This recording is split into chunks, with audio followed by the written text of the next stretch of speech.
Hello everyone, it's CodeBits here, and today we're going to be doing something a bit different. We're going to be programming K-means averaging in Python from scratch. So there are quite a few libraries which you can already use, like Kmeans++ in Python for being able to do K-means averaging. And if you haven't heard of what K-means averaging is, there's a great video by Dr. Mike Pound over at Computerphile, which I'll link in the description below. It's awesome. You should watch it and check it out. But basically, in essence, what K-means is it's an algorithm for unsupervised machine learning where you can segment data into different clusters, and therefore you can really do many things with it. The example that Dr. Mike Pound gave is with image compression, because you can reduce an image down to its K number of RGB color combinations, and therefore being able to do so reduces the number of bytes in an image, therefore compressing the image, which is pretty awesome. So in this video, we'll be doing a similar thing. We're going to be programming K-means from scratch and using it on images, although I have actually done in MATLAB rather than Python K-means clustering with audio, and you can do it for many other things. I mean, if you've got data with something, a large amount of data that's multi-dimensional, you can use K-means on it to be able to segment the clusters of your data. Anyway, so without further ado, I'm going to get started and do this. So hopefully this won't take longer than 10 minutes or 20 minutes. So let's do this. Okay, so the first thing that I'm going to want to do is import NumPy. So this will be used for all of our data and numbers and everything. I think it's quite a nice library, although some people are transitioning to pandas now. I think this is a great, I really like NumPy. It makes sense. Second thing that we're going to do is import pyplot from matplotlib. Actually, no, we don't need to do that. We don't need to do that. I won't be using pyplot because we will be generating our own color maps. So we'll just import matplotlib, and we need the Python image library. So PIL. We just need image from there, I think. Next, we'll probably okay. So we're going to define our K-means function. So this will be the function that actually performs the entire K-means, just like you would call it from. Like you can call Kmeans++ from, I can't remember which package has it. I mean, some machine learning package would have, or all machine learning packages should have Kmeans. Kmeans++ is quite an old package in a lot of languages, and it's written in C++. So we probably want to so first, after defining our K-means, what we want to do is we're gonna take this input, which is it's width by height, pixels by depth. So the depth will be the RGB. So it'll be height by width by RGB, right? And we're going to reshape this afterwards, like at the end. We're going to reshape this into a height times width long by, in terms of rows, by 3 columns, the RGB columns, which will just, RGB columns and height by width number of rows. And this will just make our data a lot easier to work with, rather than having it as a 3-dimensional data set, which can be kind of annoying to work with, in my opinion. So I want to generate a random permutation. MP random permutation. That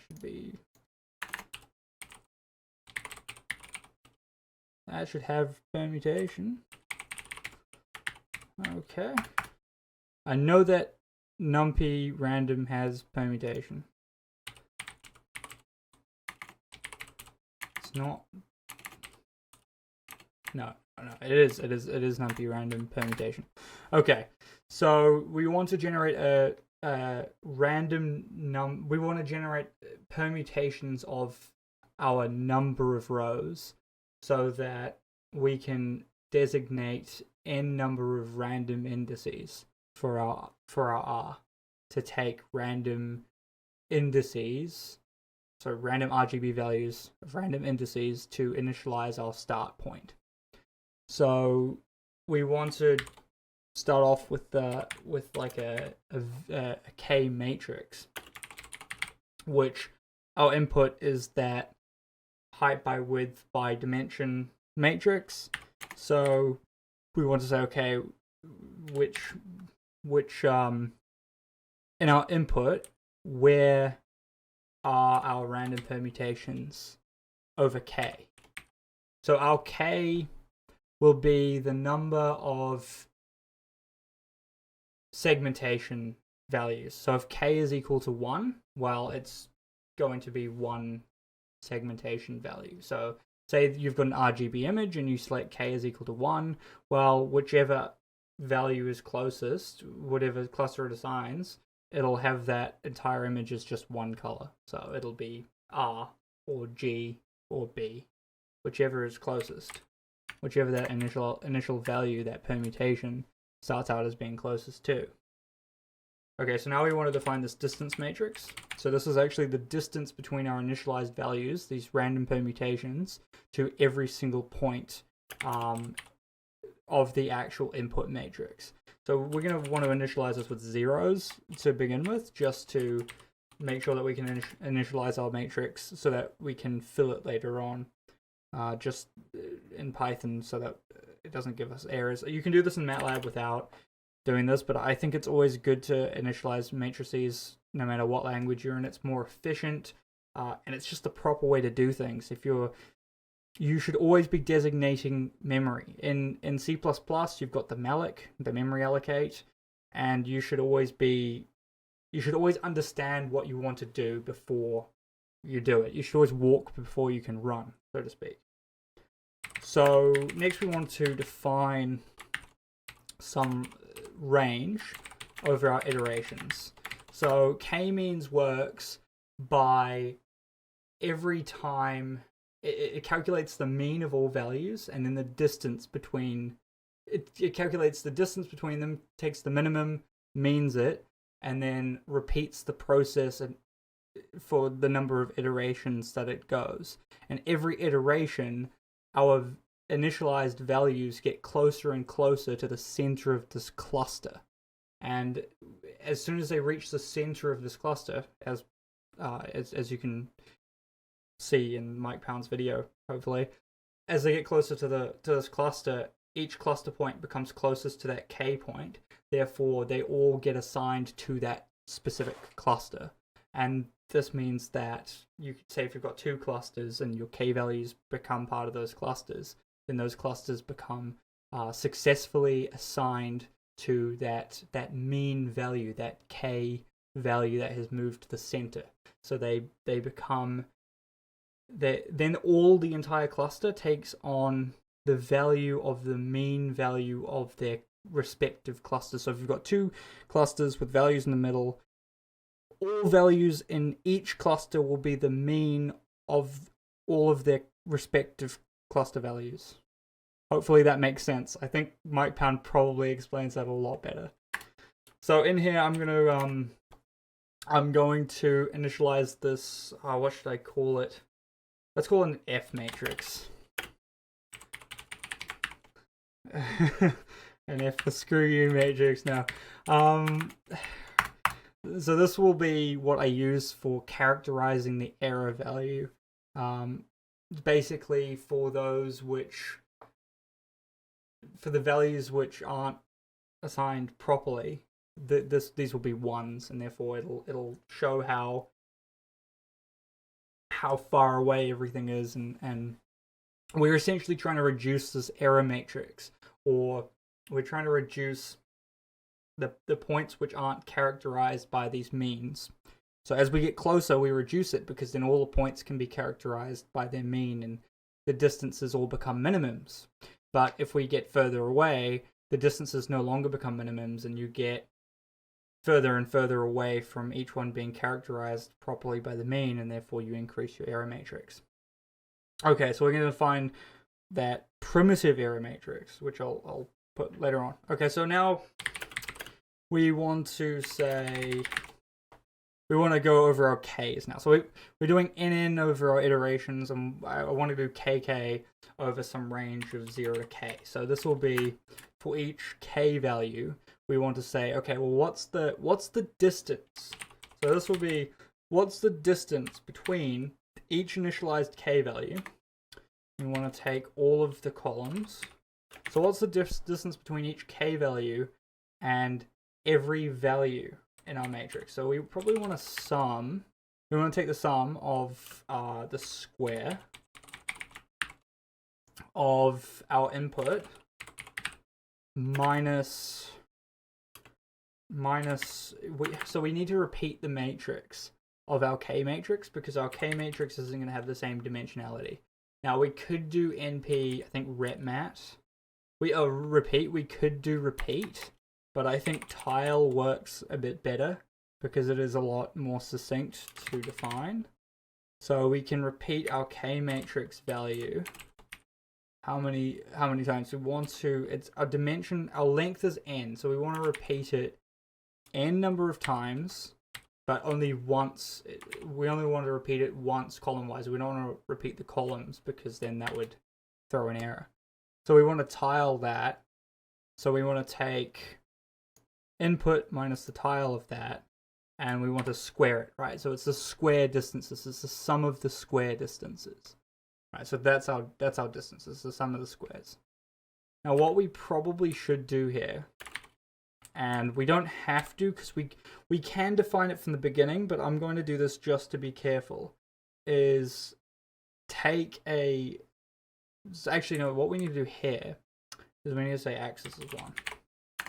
Now this is a pain because summing, no, this is just to make sure that we're summing over the right directionality. We want to be summing over the over the rows and not the columns.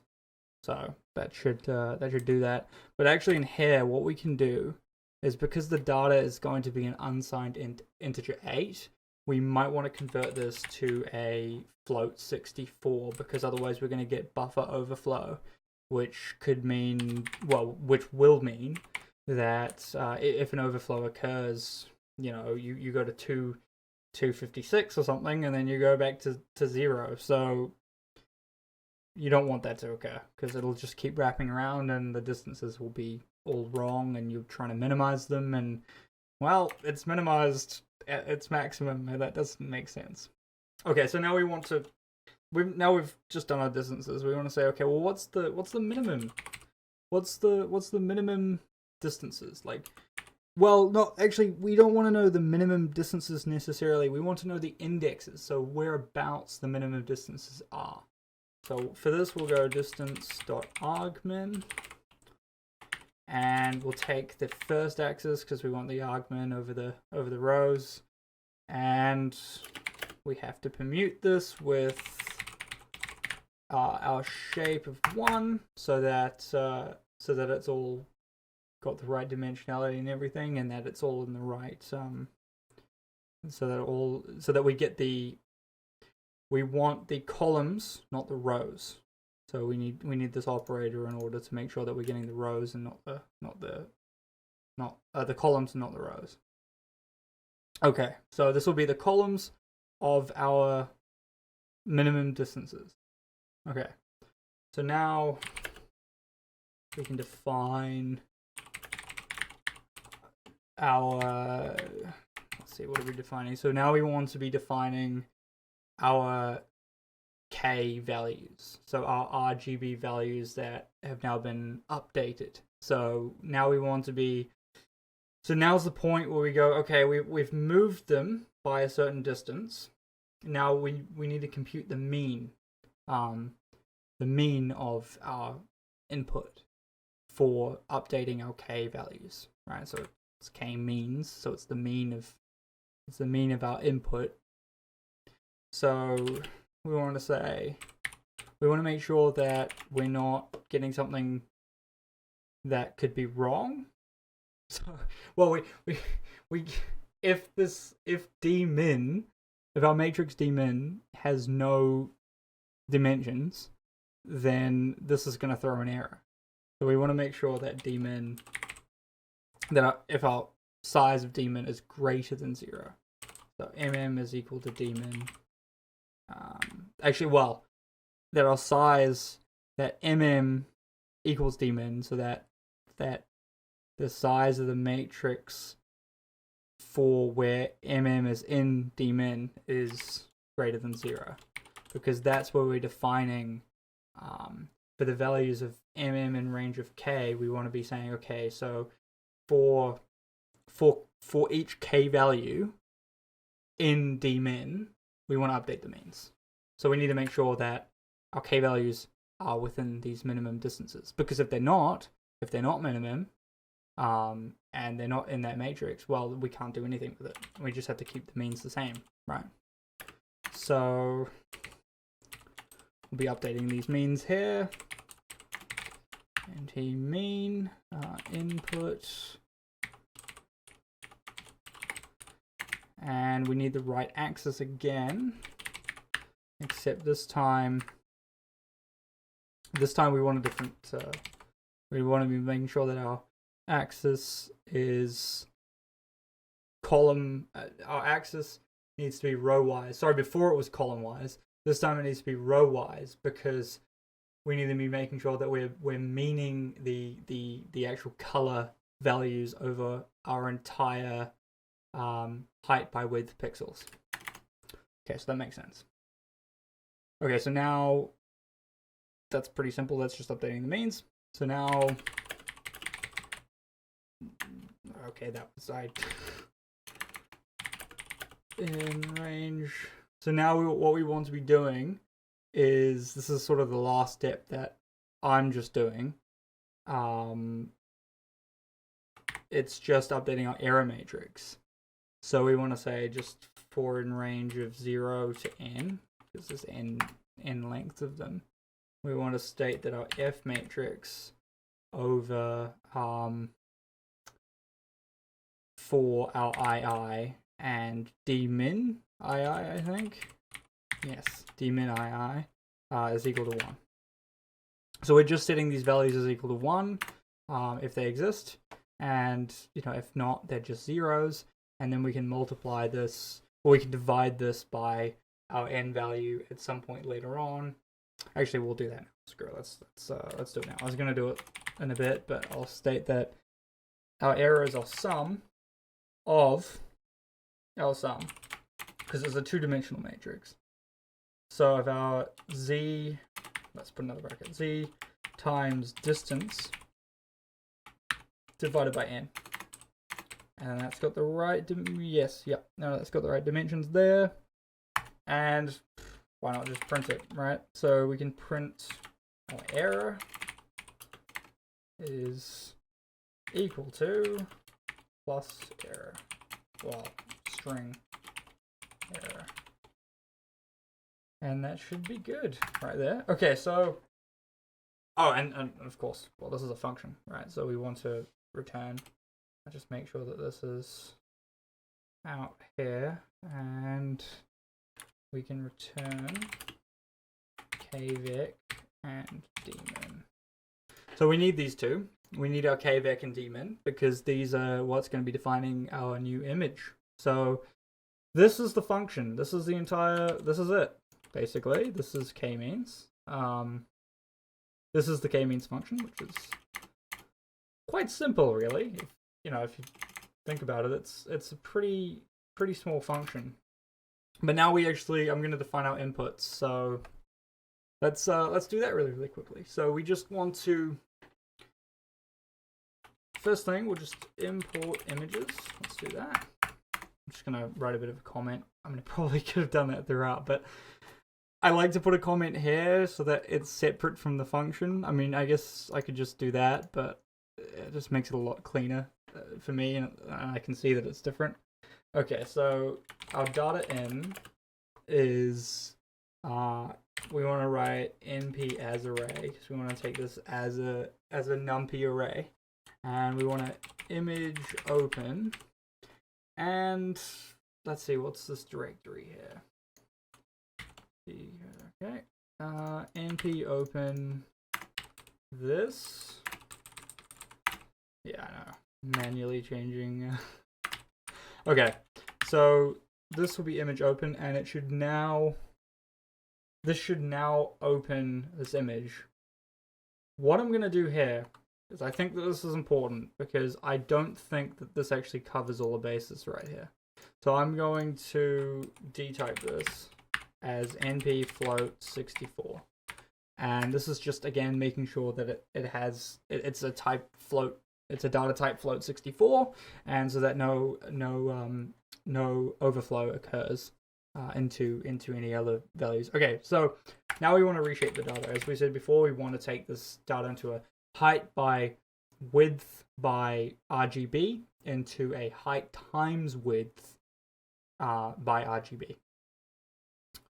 Well, okay. That should be right. Okay, so what we can do is we can use numpy's reshape command, and we can reshape. We want to reshape our data in, and we want to reshape this to our height by width thing, but we have to write np size. I think data in axis 0 because we want this. Well, then it doesn't really matter. We can just do 1 and then 0, right? Because we just has to be height by width. It's the same. It's size data in 1. So that should be height by width long. And as I said before, we want to be taking this shape. So this shape right here is our rows. Right, now we want columns to be shape 3, right? So just double check that this is within new shape. That's right, okay. And that should work perfectly. Okay, so let's call that reshaped data. I just like to have names that make sense. Okay, so we'll take, okay, so this image right here, this colorful image actually has quite a few colors in it, as opposed to the simple image that doesn't. And I picked that for a particular purpose because I want to show you sort of what Kmeans does and why the simple image with a low K value will probably return the same, well, basically the exact same image, whereas the colorful image won't. So for this one, you know, there's 1, 2, 3, you know, K color combinations for simple, but let's state that K is equal to 4. So you're going to notice the compression on the colorful image. You might not notice the compression on the simple image. So let's explore. So let's say K is equal to 4, and we want max iterations. Let's say this is 10. You should probably use more if you're going to be doing something like this, but it's a simple show, and you can, this code's going to be on the GitHub pretty soon, so if you want to go to the GitHub and crank up the iterations to 50, like, go ahead. You can also code in here that you can make this stop when the maximum number of iterations, well, so I'm doing it iteration based. You can also do it reducing error based. So what you can do is you can say, if the error matrix doesn't change for like 10 values or something, then terminate the thing and say convergence has been reached. Clustering convergence has been reached. That's actually a really, really good way to do it, and I recommend doing it like that. I'm not going to do it right now just for simplicity, although it would honestly take a few lines, but I'm kind of running short on time as it is, I think. So if anyone wants to go ahead and do that, it really probably wouldn't take long. Okay, so now, just as we're returning these things, we want to take what we're returning and we want to chuck out in our data our max iterations and our K matrix into our Kmeans function. So again, I defined it as input, so input's reshaped data, K and max iterations. There we go. Okay, so that's KVec and dmin sorted. Thing is, it's going to return a matrix which isn't ideal for what we want. So I'm going to define a new dvec here. It isn't ideal because it's going to return us back a two-dimensional matrix, whereas if we want to output this as an actual image in our Python image library, we need to return it back to this reshaped data. So we're going to do that right now. So I'm going to define again np0s for the length of daemon and for the length of kvec, but just over the columns, because we just want it kvec columns wide and daemon rows wide, and that makes sense. Okay, so that's our dvec. So we're gonna say for jj in range, just some random integer jj. For jj in range, we're gonna say okay, our dvec. So our dvec for jj is equal to daemon and all columns is equal to our kvec jj all. Yes, because we want to make sure that we're assigning all jj's in kvec, so all integers in kvec to our dvec, which is our RGB values for all of our distances. That's what we want to do. Okay, because we need to assign back these RGB values. We need to assign these RGB values back to this this height by width, or this we need to assign all the values back into a height by width by RGB matrix. So that's what we're going to do there. And then we're going to define this IMOut, which we're basically going to do the same thing as before with the reshape. We're going to say, but what we want to make sure we do is we want to assign our dvec, which is again the RGB values. We want to make sure that our dvec is an unsigned integer 8, because if it's not an unsigned integer 8, it's not going to work very well in our image. We need to make sure it's an unsigned image 8, because values only go from 0 to 255. They don't use float values, and it could screw things up on the imaging end if you do try and use float values. So we'll resize this to, again, a similar np size data in 0, axis 0, np size data in axis 1 this time, again, because height by width, and then length of our kvec 0 in all columns. So that should give us the correct shape for our image out. And then we should just be able to display this. So we should just be able to say, from array, IMOut, and we have to define it as RGB, I believe. Yes, I think so. And then what? I think we can just, is it IM show? Yes, okay. IM show. All right, there we go. So this should be our completed Kmeans code here, and I'm just hoping that it works and doesn't give me an error. Okay, so we need to define our image here. So I've just specified the folder right here. So we need to say, let's do the simple one.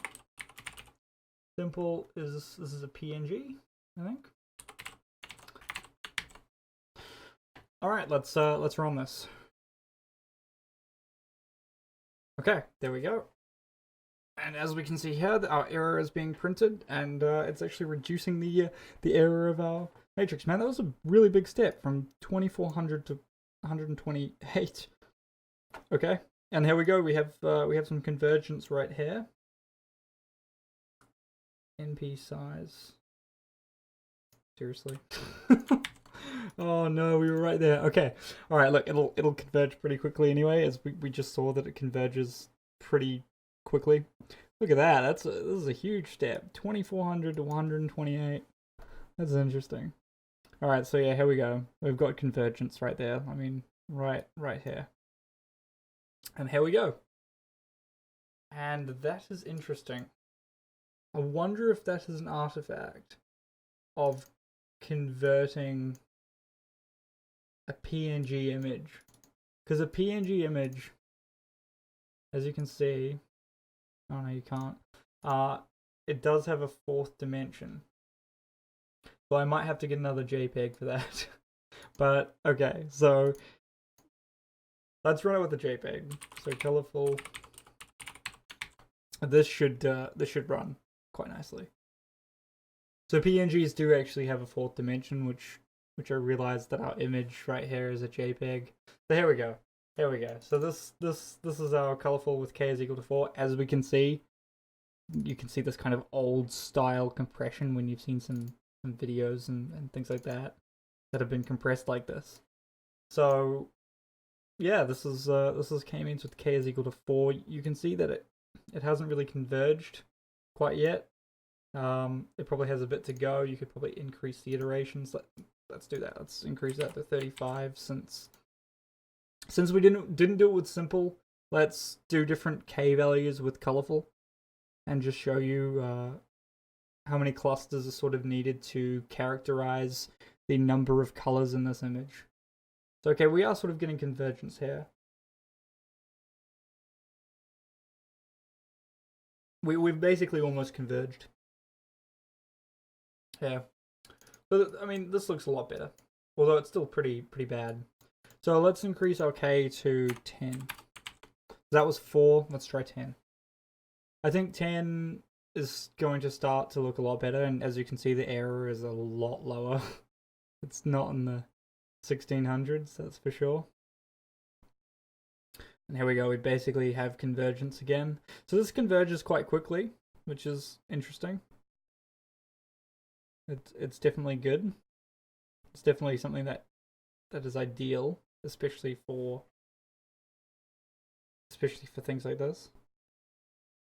You know, time is money. So here we go. I mean, look, you're getting much closer to the original image, and you do still have quite a lot of compression. I mean, you can see that. So if we compare these two images right here,